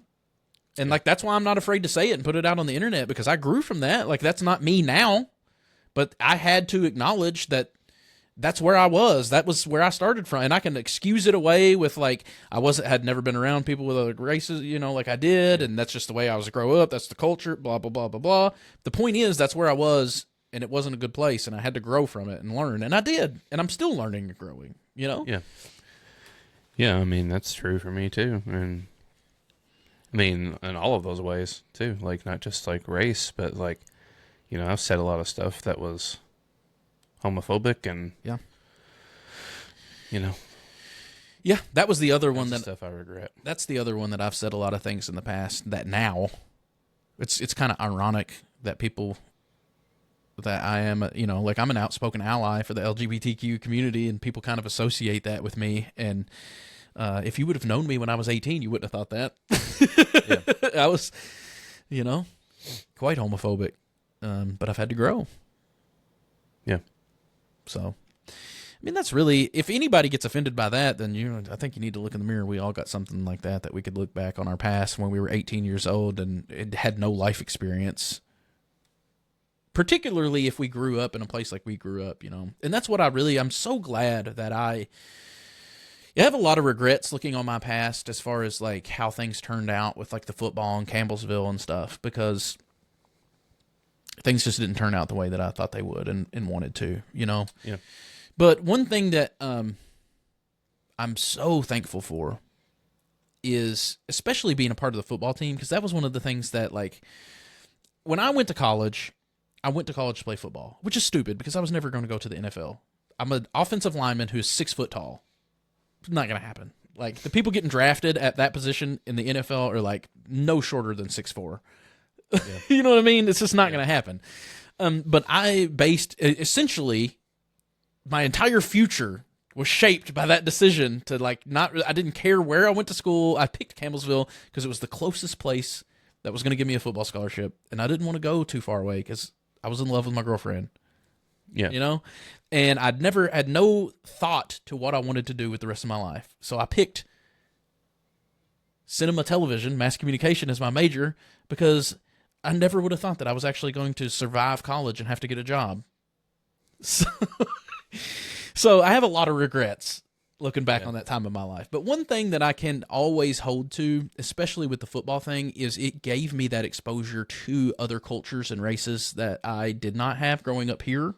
Mm-hmm. Where, I mean, even now, the area that we live is more diverse racially than it was when we were growing up, because like, I mean, it's not an exaggeration to say there were times that the school that we were attending was 100% Caucasian, 100, not a single person of color. And so, especially being part, like, that's why I emphasize being a part of the football team, because the football team, you know, athletics wise, it was a pretty good, even like 50-50 between people of color and, you know, Caucasian people. And like I said, I had never been around people like, you know, that wasn't my same race. So getting to know people like that, and not just know, but like, it's that old adage of football, like you're going through something hard together, right? You're doing football camp, you're sweating together, you lose together. Yeah. Sometimes you really lose together. You get your butt kicked. We got a lot of that at Campbellsville, let me tell you. So so when you really go through some attrition and some hard times with people, you grow that bond, and that's part of my story, you know, that took me from that 18-year-old kid that was like nervous about getting paired up to room with somebody of another race to like now having friends that I went to college with that I still keep in contact with to this day. Some of my closest friends are those people that I were afraid to be around, you know, like afraid of before. And that, so that's a cool thing. I don't really even know why we got on that tangent, but it was cool to kind of lay that out because it's vulnerable, you know, to admit that stuff. But that's where I come from, man. That's how I got here to where I'm at today, where I'm still working through all that stuff. Yeah. Yeah, I think we got there from, I was talking about a lot of the whole Make America Great Again thing is really about, like, let's try to maintain the privilege that we have and if we are scared to death of becoming minorities, and what does that say about the way that we've treated minorities? Right. I think that's how we got here. I think it was the key there in it was the scared part, right? Because that was me. I wouldn't have said it at the time. Yeah. I'm not scared. Of course not. Yeah. But I think that's implicit with anything that's sort of unknown. Right. You don't know what to expect. There's fear there for sure. It's totally different, especially something like going to college. Like, I've never been out of my house. I'm moving out of my mom and dad's house 2 hours away to live on my own with a bunch of strangers that I don't know. Like, the more that we can keep familiar, the more comfortable it is, Yeah. So, yeah. Well. I wish I could remember the bunny song. So this is an abrupt change of subject, but do you want to know what happened that brought this whole mystical experience thing up for me? Sure. Because we actually have already talked about this, not this particular example, but we've briefly touched on the topic in the past. Mm-hmm. And that is, I was laying in bed last night. I was playing a game on my phone. It was right before bedtime. It's a game, actually, that I had downloaded that day. So it's not like it's a game that I play regularly. It was literally the first day I'd ever downloaded the game. And this is a stupid game, like a time waster, Mm-hmm. And all of a sudden, I had literally the most profound deja vu that I have ever had. Like, you know how when you have deja vu, you usually don't catch it until after it's over, and you're like, "Whoa, I just had deja vu." Like, I actually realized I was having deja vu while I was having deja vu. Like, it was almost like like an Inception thing where you're like you're dreaming, but you're dreaming. I was like in the middle of the deja vu and realizing that I'm in deja vu, and I've never had it that, like, it was the exact map on the game I was playing. Everything was so exact that I was still thinking about it when I woke up this morning. That's why I texted you about the potential topic of experiences, because it was just one of those things that was like, and even that's not even an implicitly religious experience. I mean, I guess it is. It can be interpreted that way, but right. It's not like something that happened at church. I had a prophetic vision or whatever, Yeah. But it just kind of exposes you, like, makes you at least wonder, because I guess there is the chance that that's just a chemical phenomenon in my brain. That I had never been there before, that there's no alternative timelines, there's nothing funky going on with consciousness or physics. But maybe there is. It really does make you wonder how much weight to attach to experience. That's why I thought maybe it would be an interesting topic to go through, because I don't know how, like, experience is one of those things where it's hard to know how much weight to put behind it, especially those kind of experience, mystical experiences, like, is that a peek behind the veil, so to speak, or which is revelation? Is that a revelation of some sort, or is it just my mind making stuff up? Yeah. I don't know. But I had never experienced deja vu like that in all my life. I've definitely had deja vu like that, where I was like in the middle of it, was like, I'm having deja vu as we speak. I've definitely had that before. I've had a few different experiences that I would consider mystical. The other one, I think I told you about it, and I told maybe Lucas, but I don't know that I've ever told anybody else about. But it was the most recent kind of church experience that I had. And that was, I was standing in the back where I always stand, because I'm always in the back. That's my place, back pew convos. Right. And but anyway, it was during the worship service of church, and I don't remember the song. I'm it was probably Relentless Love or whatever, Reckless Love, because I love that song. And I do want to think it was that song, but maybe it wasn't. I don't remember the song. Either way, I was sort of turning inward is the best way I can describe it, right? I was just sort of in a state of meditation, a meditative state, and all of a sudden, like, I say all of a sudden as if something happened. Like, I can't even explain to you what happened. But it was almost like I got this vision, And the only way I can describe it was I was standing in front of something. I would call it God. But what it looked like was, imagine a wall of fog, but a sunset's coming up behind it. So it's like it's formless, and it's almost like a void, but there's substance to it, and it has that orangish, pinkish, red glow to it, right? And it had the presence of fire, but it wasn't hot. I don't know how to explain that, but it felt dangerous. And yet there was something about me that was something about it that was pulling me into it. That was like not against my will, but like enticing me. Like I knew it was dangerous, and yet I couldn't stay away from it. Yeah. You know what I mean? And the only way I can describe it is that I was inching towards it, and eventually I stepped into the cloud. And the only words I can put to the feeling of that was I felt myself start to melt away, and then I snapped out of it. I don't know what you do with that, but yeah, it was a powerful experience for me. I mean, obviously that was over a year ago probably, and I still remember it like it was a photographic memory. So yeah. But more than anything, more than the photographic memory aspect of it, what I remember is the feeling of it more than anything. So, yeah. I don't know. You ever had any mystical experiences? I've had some. Probably the most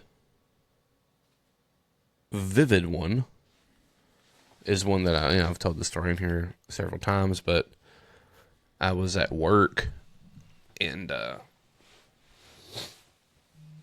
was trying to figure out what I did and didn't believe. This was sort of like the beginnings of trying to, because at least for me, and I think this is true of a lot of people, that deconstruct at a certain point, you just kind of give up. Yeah. You're just kind of like, well,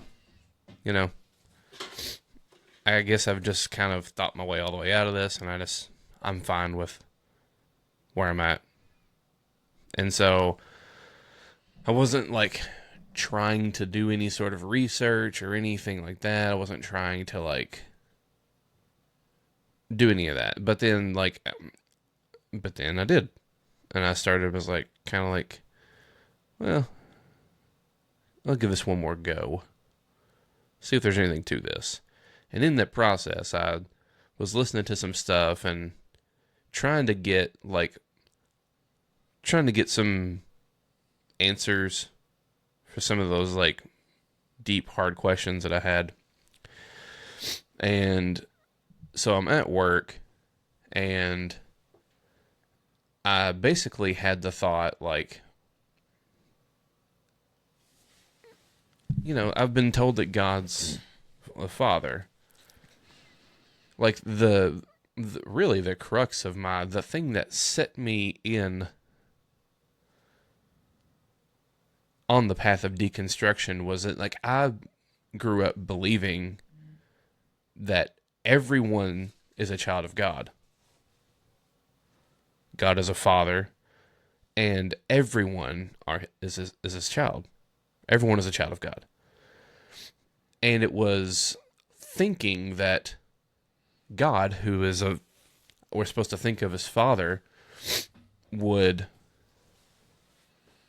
send, is probably how I would have thought of it then, but like even allow his children to be in eternal suffering. So it was hell. It was eternal conscious torment. I didn't have any of that kind of framework for it, that language for it at the time. But like the idea that somehow God is supposed to be a father, and a good father, the best father, and yet some of his kids end up in eternal conscious torment, end up in a suffering for all of eternity that they cannot escape from. And that somehow this was God's plan. That set me down the path of deconstruction. I didn't know what to do with that. And I kind of came full circle when I started having all those questions, and I was kind of like, well, God's a father, right? So then, like, what does a good father look like? And I started thinking through that, and it was the experience was like a twofold thing. It was I actually don't remember in which order it happened, but I had this, like, there was a feeling, and then there was also like a it wasn't like a vision, but it was like, I mean, I've heard that some people use the term download before, but it was like all of this stuff came rushing to my mind. All these things that seemed like answers to all of my hard questions. It was like all of these things just like came to me all at once. But it started with that thought, returning back to that initial place of like the starting point of like, well, God's a father, so this doesn't make any sense now. And then I came like kind of full circle into like, okay, well, God's a good father. But now I've got all this stuff that's hitting me all of a sudden that's like, well, everything makes sense now. Sort of like you have to recalibrate to like go back to the starting line. You're like strayed so far off the course that you had to backtrack to the starting line before you can find the path again. Yeah, something like that. But there was also with that, it wasn't just a sort of like having all this stuff, and I had to like immediately go and find something to write down. And I wrote all this stuff. It was like 2 pages worth of like front and back stuff that was coming to me in that moment of like really just kind of answers to a lot of my questions. And I ended up doing something kind of silly. I wish I still had it, but I actually I didn't want to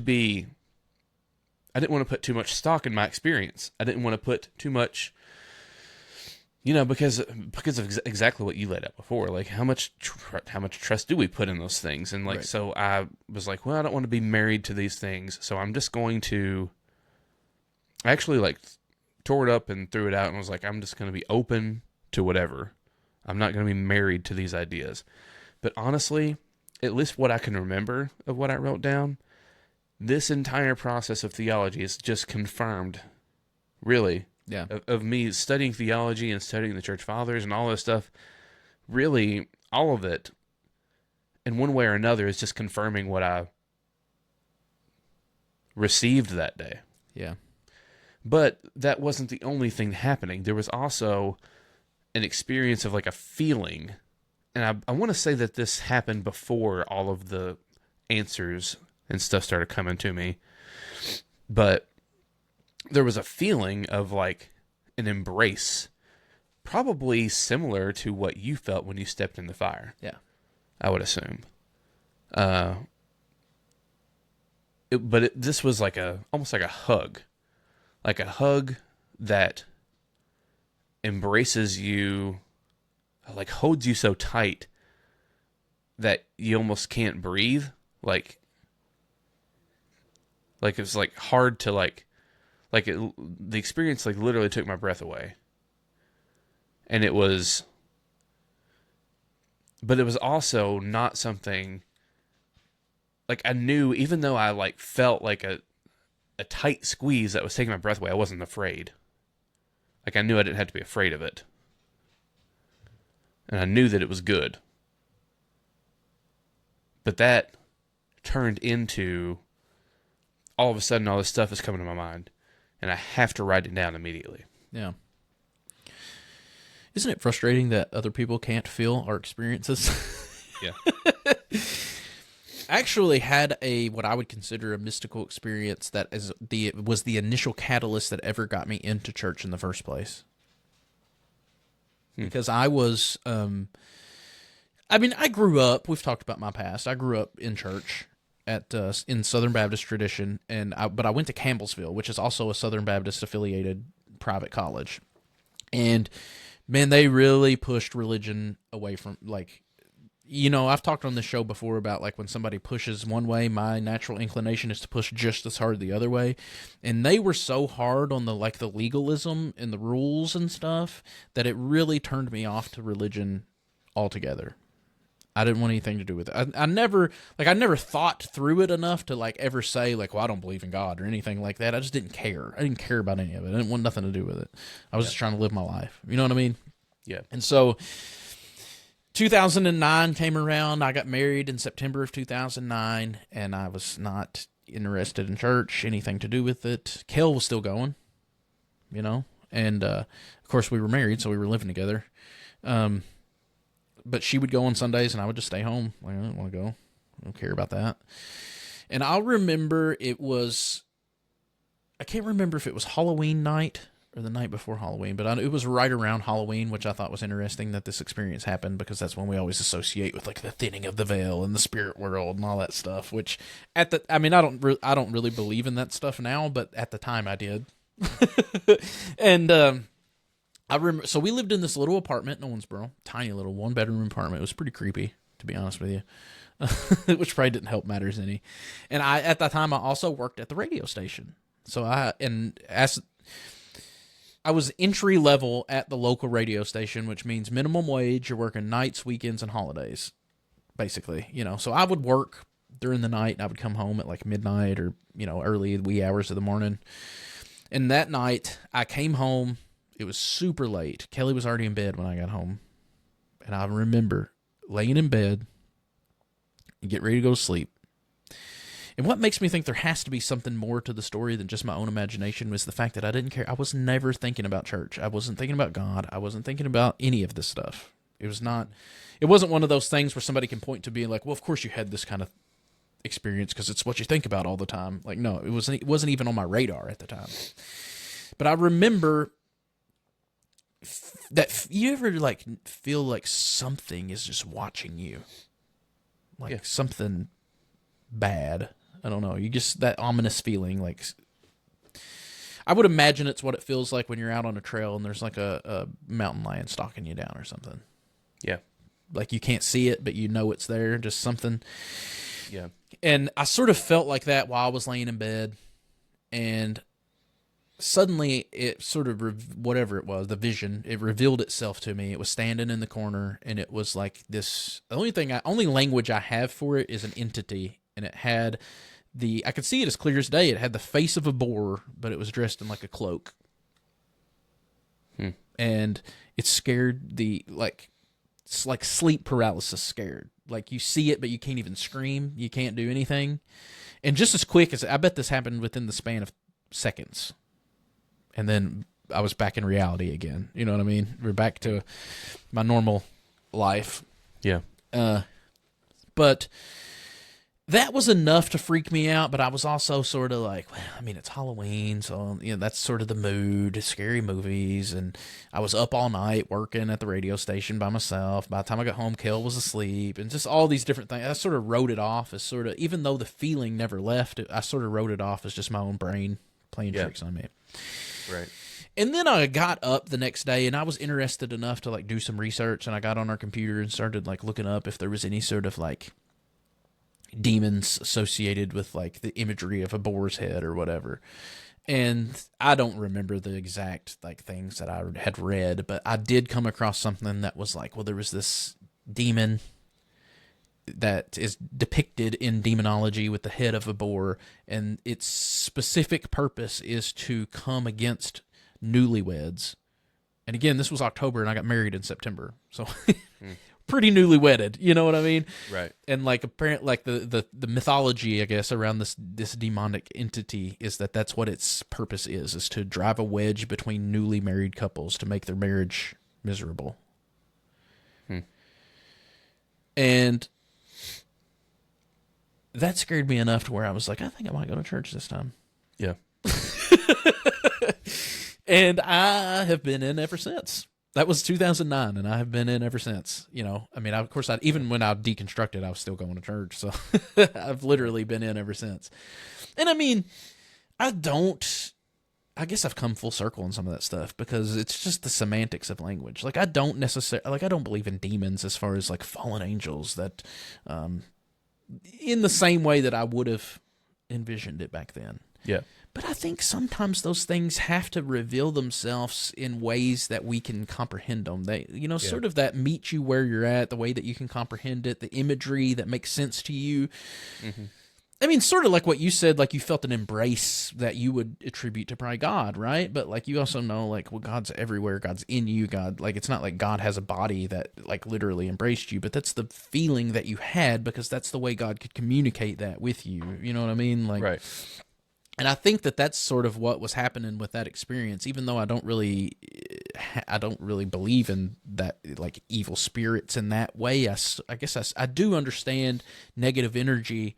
And I don't know. I mean, I guess entities may be the right word, maybe not. I don't know. Like, even trying to find the language to describe the way I would interpret it now is hard to find the language. And that's why I think it has to reveal itself to you if there's a such thing as mystical experiences and these experiences are real and they're not just made up in our minds. I think that it has to come across in a way that we can understand it or that it's pointless. If you know what I mean? So... Anyway, yeah, that was sort of the first time I remember having like a mystical experience, but it that changed the trajectory of my life for sure. Yeah. Yeah, I mean, I've had some other experiences, but I don't know if I want to talk about them or not. Right. Yeah, I don't know, but I don't know what you do with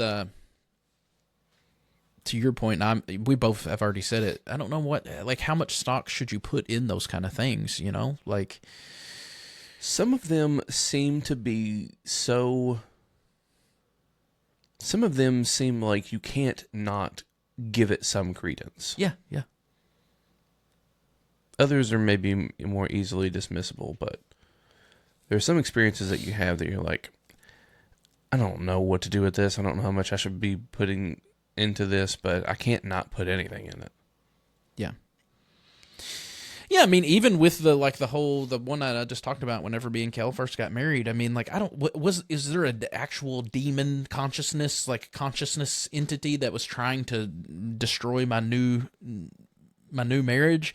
I don't know, but like at the time, I wasn't interested in religion. Kel was. I was drinking pretty heavily because I was fresh out of college and still living that college life. I was stressed out from working nights and weekends and holidays in addition to my full-time job. Right. You know what I mean? Like there was a lot of stuff that was even though we were freshly married, there was a lot of stuff that was working against our marriage at that time. Right. Whether it was a conscious entity or it was my own decisions, it was revealed to me through that vision, and that's changed the trajectory of my life and my marriage. We're still married now, all these years later. So, right. Yeah, it reminds me of like the Christmas Carol, like, I mean, I guess you could literalize the ghosts, or you could just see them as like, these are his own consciousness, like revealing to him who he is, who he's been, the mistakes he's made, and where his life is and where his life is heading if things don't change, Yeah. Yeah, I think that's a great example, actually. So it's a difficult thing, though, right? Because those kind of experiences, I think, fundamentally change you. I mean, that was 2009. It's now 2026, and I still remember it. Like, it fundamentally changed my life. But, like, it's not an argument that I could use for somebody to be, like, evidence for why I believe what I believe. You know what I mean? Like, because nobody else can experience. Like, you were talking about that feeling of embrace that you had. Like, there's no language that you possess that could articulate that in a way that it affects someone else the way it affected you. You know what I mean? Like, so having those experiences, as awesome as they are, it's also like really hard because it changes you always, and yet it has no effect on everybody else outside of like how it affects you. So it's just a difficult thing, man. Like with everything else, in theology, we can point to tradition, we can point to scripture, we can point to this or that, but our own personal mystical experiences are just our own. Yeah. But I don't think we should discount them. I mean, I wouldn't discount mine. Like, that's why I'm open to those things. And I've had too many experiences. My life has changed too much from those experiences. Yeah. But they're not they're not an effective argument. They're definitely not an effective apologetic. Yeah. Yeah. Well, that's one of the reasons I've said what I've said before. Like, I think I would be a terrible apologist. And that's part of what I mean by that. Is like part of what got me rolling down this path was an experience that can't be like you said, can't be translated in a way that, like, I'm not convincing anyone that doesn't want to believe Right. of anything from my own experience. I would like to talk to somebody who was a non-believer who, like, became a believer through argument, like theological argument, because I do wonder how much. I don't know. I'm still stuck on the whole belief thing. You know, like we've talked about before, about why we believe the way we believe, or what we believe, and what changes our minds, and how much control over that we have. You know what I mean? I'm really curious about that. Just because, like, I've had the thought recently when I was listening to some of the most intelligent Christian minds out there, you know, of like,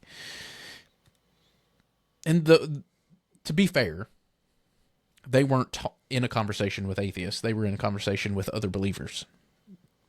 But I remember thinking, like, even though these are the brightest Christian minds, nothing that they said would be convincing to an atheist. Not a single thing that they have said. Like, now, if you're someone who already accepts or is a believer, then the things that they're saying are fantastic, and it's going to build up your faith, I think, and it's wonderful. But, like, it's not an apologetic. It's not something that is going to be convincing to someone who just doesn't believe. You know what I mean? And so then I wonder what is, though. Like, what kind of argumentation could one bring forth to make someone who just doesn't believe in God believe? Yeah. I mean, I don't know. I mean, I actually really did have some, like, in the early days of my Reconstruction, you know, I did listen to some apologists. I listened to debates, you know. I did find some of that stuff compelling. But, I mean, I was already sort of starting from a position of, like, I think maybe I believe, but I don't know what to do with it. Right. Well, that was my thinking too. Is I wondered how much of that, because I had a similar experience too. You know, like, there was different arguments that would sway me one way or another.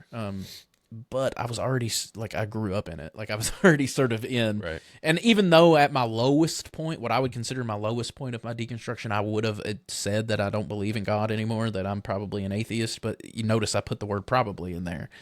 Like, even now, looking back on it, I'm like, I think I probably didn't believe, but did I? Did I not? I don't know. You know, so those arguments, did they really change my mind, or was my mind already sort of trending that way? I don't know. Yeah. Yeah, I think about that too. Like, looking back on my own lowest moments when I would have said I was an atheist. Like, I don't know. I think I really did believe in God. I just didn't know. I believed in a God. I didn't believe in the one that I used to. Yeah. But I think deep down I knew that there was something. I just didn't know what it was or how to think about it, Right. talk about it. I think that's probably an appropriate way to put it. I didn't believe in the God that I used to. Yeah.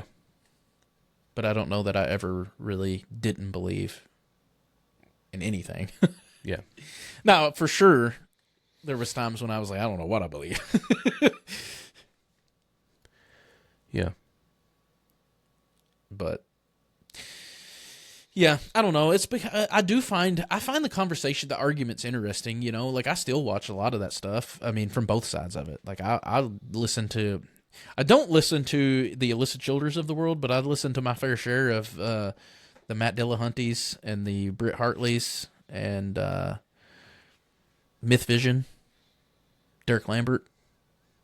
So yeah, I mean, which are all atheist, non-religious, and because I like to hear their takes and get their perspective on it. It's different than mine. It's different than really I've ever been exposed to because I was raised in the church and spent most of my life in it. And so I like to hear the different opinions. And some of them I do find compelling. But that always brings me back to like how much of our belief is actually fluid. Yeah. So. Yeah. We kind of went all over the place tonight, didn't we? We did. How about that? How about look at us? Would you just look at us? Yeah. Bro, I woke up at like 2 o'clock this morning and was not able to go back to sleep. So you're tired. I'm pretty tired. That's why I have been yawning. Eyes getting watery. Well, the good news about us doing this podcast sitting is people can't see the shape that my back is in like they could if I was walking. Because today, so recently I've started doing more structured strength training. Mm-hmm. Because, previously I'd been training for the 50K. You got to pick and choose your battles. You can't gain strength and train for a 50K. It's not going to happen. But now that I'm through that, I'm just sort of in a maintenance phase with my running. I was like, I'm kind of tired of just making no progress in the gym. I'm going to and I've always had the best progress following Jim Wendler's 531, like a version of the Jim Wendler 531, or at least using the 531 template and the percentages as my working sets for my main lift, And today was squat day. And so what I do is a version of what he calls the big but boring, I think is what he calls it, the BBB. But boring but big. Yeah, boring but big. So like today I did my squat for my 5-3-1 sets, and then for my working sets, instead of doing squats, I do 5 sets of 5 on deadlift. And then on my deadlift day, I'll do my 5-3-1 deadlift, and I'll do my 5 sets of 10 or 5 sets of 5 or whatever on my squats. So today I did a heavier squat than I'm used to doing. On my plus set, I worked up to 350 for 6 reps. Probably could have squeezed out at least 2 more. But I was worried about hurting my back. And I was so worried about hurting my back that I went over and did 5 sets of 5 on the axle bar deadlift with 300 pounds. And so my back is tight. Yeah. I'm probably going to try to do some workouts this week. I've been trying to take it a little easy since my toe is jacked up, but I could still do upper body stuff, I guess. It's probably not a great idea to put, hundreds of pounds on my back and squat. Probably not. But I could bench and do overhead press, and I could do lat pull downs. I could do some stuff. Yeah, I'm just trying to make a little progress, Yeah. It actually, I'm going to be honest with you, felt pretty good. Yeah. Like I had some metal playing, full blast down here, 300 pounds on the bar doing deadlifts. Felt pretty primal, felt pretty good. Felt like a glimpse into my old self a little bit. So yeah. It was an aspect of my persona that I haven't touched in quite a while, so it felt kind of nice. Yeah. I know exactly what you're saying. Yep. I'm planning on kicking my own horse. I'm actually in quite a weird place with the whole workout stuff because when I got done running the 50K in Arizona, my plan was to really diet hard and focus on because I wanted to run another 50K in early 2027, but I wanted to do it. I wanted to make sure that I lost significant weight. Because that was my main thing, which is, I knew it going into it, obviously. I'm 270 pounds. Not really built for ultramarathons. So I know, like I've got the cardiovascular endurance to run however far I need to run. Not a problem. But leg-wise, especially in the mountains and climbing and all that stuff, your legs get tired of carrying 270 pounds around. Yeah. You know what I mean? So I wanted to lose significant weight. I hired a nutritionist or a dietitian that I've been working with. And the problem is I haven't lost a lot of weight and I don't care. Because I got to a place to where like I feel good. Physically, I feel good. I've lost a few pounds. I'm about last time I weighed, I think I was 268. I think I'll weigh again tomorrow. I'll probably be like 266. I feel like somewhere. But thing is, I'm not losing a lot of weight, and I don't care. I feel good. I feel both. Like I can go out and run. If you needed me to run a full marathon tomorrow, I could do it. It won't be pretty. I'll suffer through it. It won't be fast, but I could get to the finish line. But I could also go out and throw a pretty decent total down on a powerlifting competition if I needed to. Like I feel strong. I feel good. Yeah. So I'm not really worried about that number on the scale. Right. Although I do have a doctor's appointment next Monday. Just my 6-month wellness check or whatever. So depending on how that blood work comes back, I may have to care about what weight I am again. Yeah. Yeah, I definitely need to drop some significant weight because of some health issues I've had. Because I can't find anything else that's wrong with me other than just obese. Did I hear you say you're a beast? Something like that. Yeah. Yeah. I am as well. But I feel like I'm I'm a weird human being. Because I am obese, but I can also run ultra marathons, and I can also lift more weight than most average people. I don't know if I'm healthy or not. Because I'm overweight, which is not healthy, but I'm also in good physical condition. So am I healthy or am I not? I don't know. Yeah. Yeah. One thing that I am really going to have to buckle down on is I'm going to have to at least do 2 days of cardio. And I probably need to, based on the research that I've done, I probably need to be implementing not like a mixture of steady state cardio, something like jogging or yeah, man, cycling or swimming, something. Now you're talking. And some high intensity stuff also. Boo. Sprints. Or, Boo. Something. It's fun. It is really funny as somebody who runs as much as me. I hate running fast. Almost every day I get up, I go run, and my everyday run's 3 miles. I run before the sun comes up, and I today, I don't know that my heart rate ever broke 135 beats per minute. I'm not even running. I'm just out there just thinking, moving my legs. I'm not running hard. I'm not working hard, but just enough to get the blood pumping, try to keep my heart healthy. I hate running fast. First of all, I can't run fast, but I hate trying to run fast. I hate sprinting. Yeah.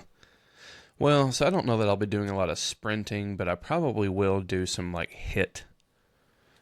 Some sort of probably body weight stuff where I might mix in some weighted exercises, but doing like an EMOM or some sort of higher intensity timed thing. You're doing a certain amount of sets or a certain amount of reps or a certain amount of time, going pretty hard and then resting and then going, Tabata, something like that. Yeah. Something that's a little higher intensity. Yeah. I'm just trying to keep the heart running as long as I can. She's going to quit eventually, but... Yeah. But I don't know what that means as far as my lifting, because I was doing 5 days a week lifting. That's tough, bro. Yeah. Before my toe, that's what I was trying to do. So I don't know. I might have to scale it back and go back to doing full body 3 days a week, or I don't know. I might try to do 4 days and do just an upper lower or a push pull legs. That's what I'm doing right now. I'm trying. When I can work it in, when things are going according to plan, I'm doing 4 days a week on lifting. So I'll do a bench press focused upper body day. Then a Tuesday would be squat focused with the deadlift accessories. Thursday will be upper body, but I'll throw in the overhead press instead of the bench press. And then But it's still basically the same as Monday. I just replaced the bench with the overhead press, but it's still hitting basically every upper body part once. And then Friday would be deadlift day with squat accessories. So it's basically just a upper lower. Yeah. But sometimes I can only get 3, sometimes only 2. Just do what I can. Yeah. And the only reason I can run is because I get up and do it before the sun comes up. But you have to be at work a lot earlier than I do. Yeah. I usually have to be up no later than 5 o'clock just to get to work on time. I don't know if I would be able to keep it up if I had to, because it's a lot easier to do it the way I do for me, where I'd like run in the morning before work and then I lift in the afternoons after work. Because if I had to do, even if I had the time to both lift and run after work, I don't think I would do it. Like, it's just that's too much at one time. It's nice to have that like 8-hour period in between. Yeah. Well, I could get up in the morning and do something. I don't know. I always feel like trash when I lift in the morning. Well, that's not necessarily true. It's a twofold deal. I feel like trash during my lifting, which isn't good, because then it makes me feel like you're not really making a lot of progress. Yeah, it's not worth the return. You're not getting the return on investment there. But just getting up early and getting that exercise in, I do feel better the rest of my day. I feel like I have more energy at work and stuff like that when I get up and do that. But I don't feel like I'm getting the maximum amount of potential gains or whatever from the lifting if I do it in the morning versus doing it in the afternoon. I would actually agree with that. I feel the same way. And that's why I always run in the morning and lift in the afternoons. I don't like to reverse them, because I feel like when I run in the morning, it actually it sounds stupid, but it makes me feel more energetic. Like, I feel good. By the time I actually run, get home, take a shower, get dressed, get ready. By the time I get to work, I feel good. Like, I'm energized. I've been up for a couple hours. I've done run 3 miles. Feel good. Yeah. And then when I get home in the afternoons, I've had a whole day's worth of food and stuff in me to where like my lift is energized. Like, I've got calories in me to fuel my lift. But you come in here and try to squat 400 plus pounds at 5 o'clock in the morning before you ate breakfast, it's going to fold me up like an accordion. Yeah. Yeah, I always feel weaker in the mornings when I try to lift. But yeah, I mean, I still don't know that I'll try to do them. Even if I did something in the morning, I don't know that I would try to do it on the same day. So I feel like that could potentially hinder your gains also, doing cardio and lifting at the same day. Probably not if you have them separated by that many hours. But it's never been a problem for me. Yeah. And I guess it probably just depends on what kind of lifting you're doing and what kind of cardio you're doing. Like, I generally don't lift in a bodybuilder style. I lift in more of a powerlifting style. Like, right, I'm not trying to build mass. I'm trying to build strength and durability. You know what I mean? So that's as much neurological in your central nervous system as it is like muscle mass. I don't need any more mass. I've got plenty of muscle mass.